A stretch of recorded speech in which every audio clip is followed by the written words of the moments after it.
krimen sa bansa bumaba ng 26% sa pagsisimula ng taong 2025. Ayon sa PNP, naritong news scoop ni Danny De Guzman.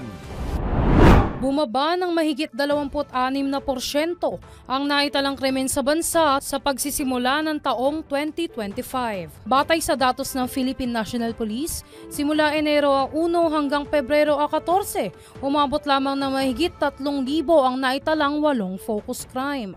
Mas mababa ito kumpara sa 4,800 kaso na naitala sa parehas na panahon noong nakaraang taon.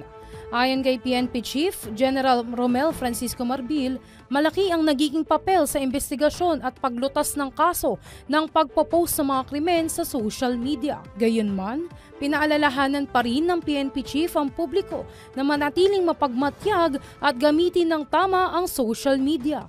At yan ang News Scoop. Danny De Guzman, nagbabalita ng tama, naglilingkod ng tama.